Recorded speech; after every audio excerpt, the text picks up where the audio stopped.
मेरे पीछे आप देख पा रहे होंगे भिलाई स्टील प्लांट है, और वो भिलाई स्टील प्लांट जिसकी पहचान दुनिया में होती है, और इसी भिलाई स्टील प्लांट की वजह से हम भिलाइयंस कहते हैं अपने आप को। लेकिन इसकी आज की जो कहानी है 6 जून वो तारीख है जो भिलाई के लिए काफ़ी महत्वपूर्ण था। वो स्वर्णिम दिन था एक तरह से कहा जाए, क्योंकि भारतीय और रूसी इंजीनियर्स के जो पहला दल था वो इसी तारीख को यहाँ पे पहुंचा हुआ था। पूरी बात करेंगे। मोहम्मद जाकिर हुसैन जी हमारे साथ हैं, वरिष्ठ पत्रकार है, और ओल्गा से शिवनाथ तक की उन्होंने किताब लिखी है, जिस किताब में बहुत कुछ कहानी है।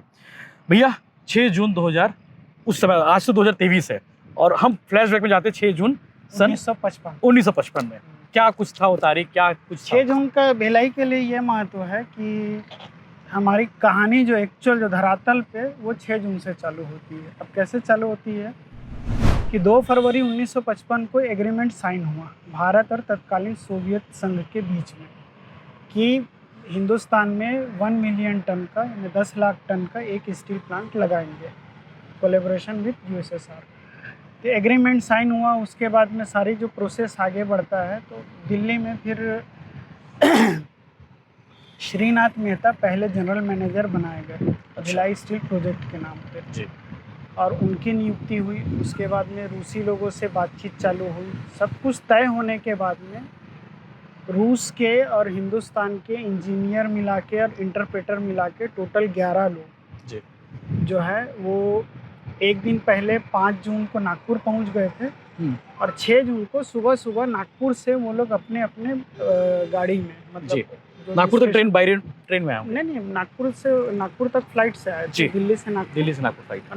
नागपुर इसलिए बता रहा हूँ, आप लोगों को जानना चाहिए कि उस टाइम में नागपुर जो होती थी सेंट्रल प्रोविंस एंड बरार, तब ये स्टेट सीपी बरार, हाँ सीपी एंड बरार था जी। और उसकी राजधानी थी नागपुर।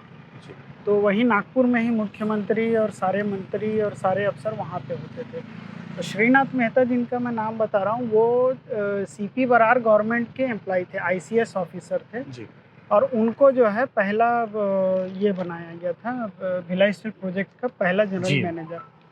तो रूसी लोग और बाकी हिंदुस्तानी ये सब नागपुर में पहले इकट्ठा हुए। 5 जून को इन लोगों की मीटिंग हुई, और 6 जून को अपनी अपनी स्टेशन वैगन कार जो भी थी उसमें ये लोग आए। सीधा ये लोग पहुँचे दुर्ग जी।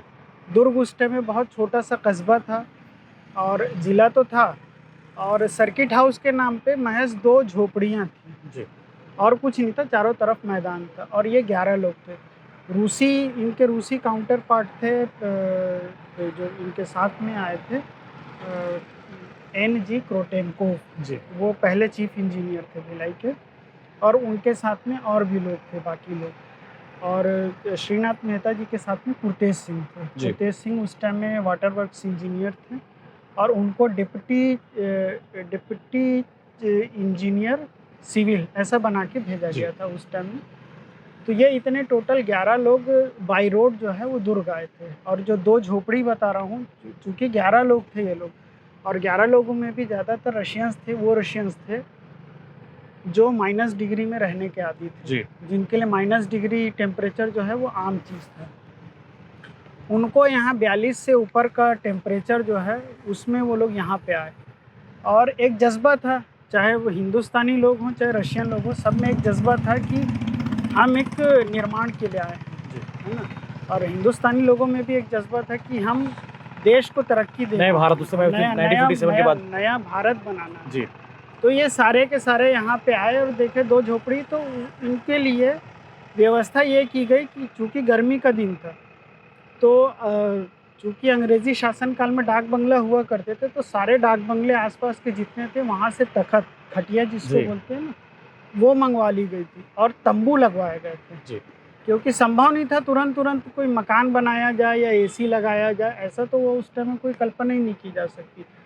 तो जो 2 झोपड़ियाँ थी उसमें एक में जनरल मैनेजर श्रीनाथ मेहता, और जो दूसरी वाली थी उसको हालांकि चीफ इंजीनियर जो NG क्रोटेनकोव थे वो बोले कि नहीं, मैं इसमें नहीं, मैं तंबू में रह लूँगा, क्योंकि हमारी फाइलें अभी आएंगी, फाइलों का ढेर होगा, तो दूसरा कमरा मुझे मत दीजिए।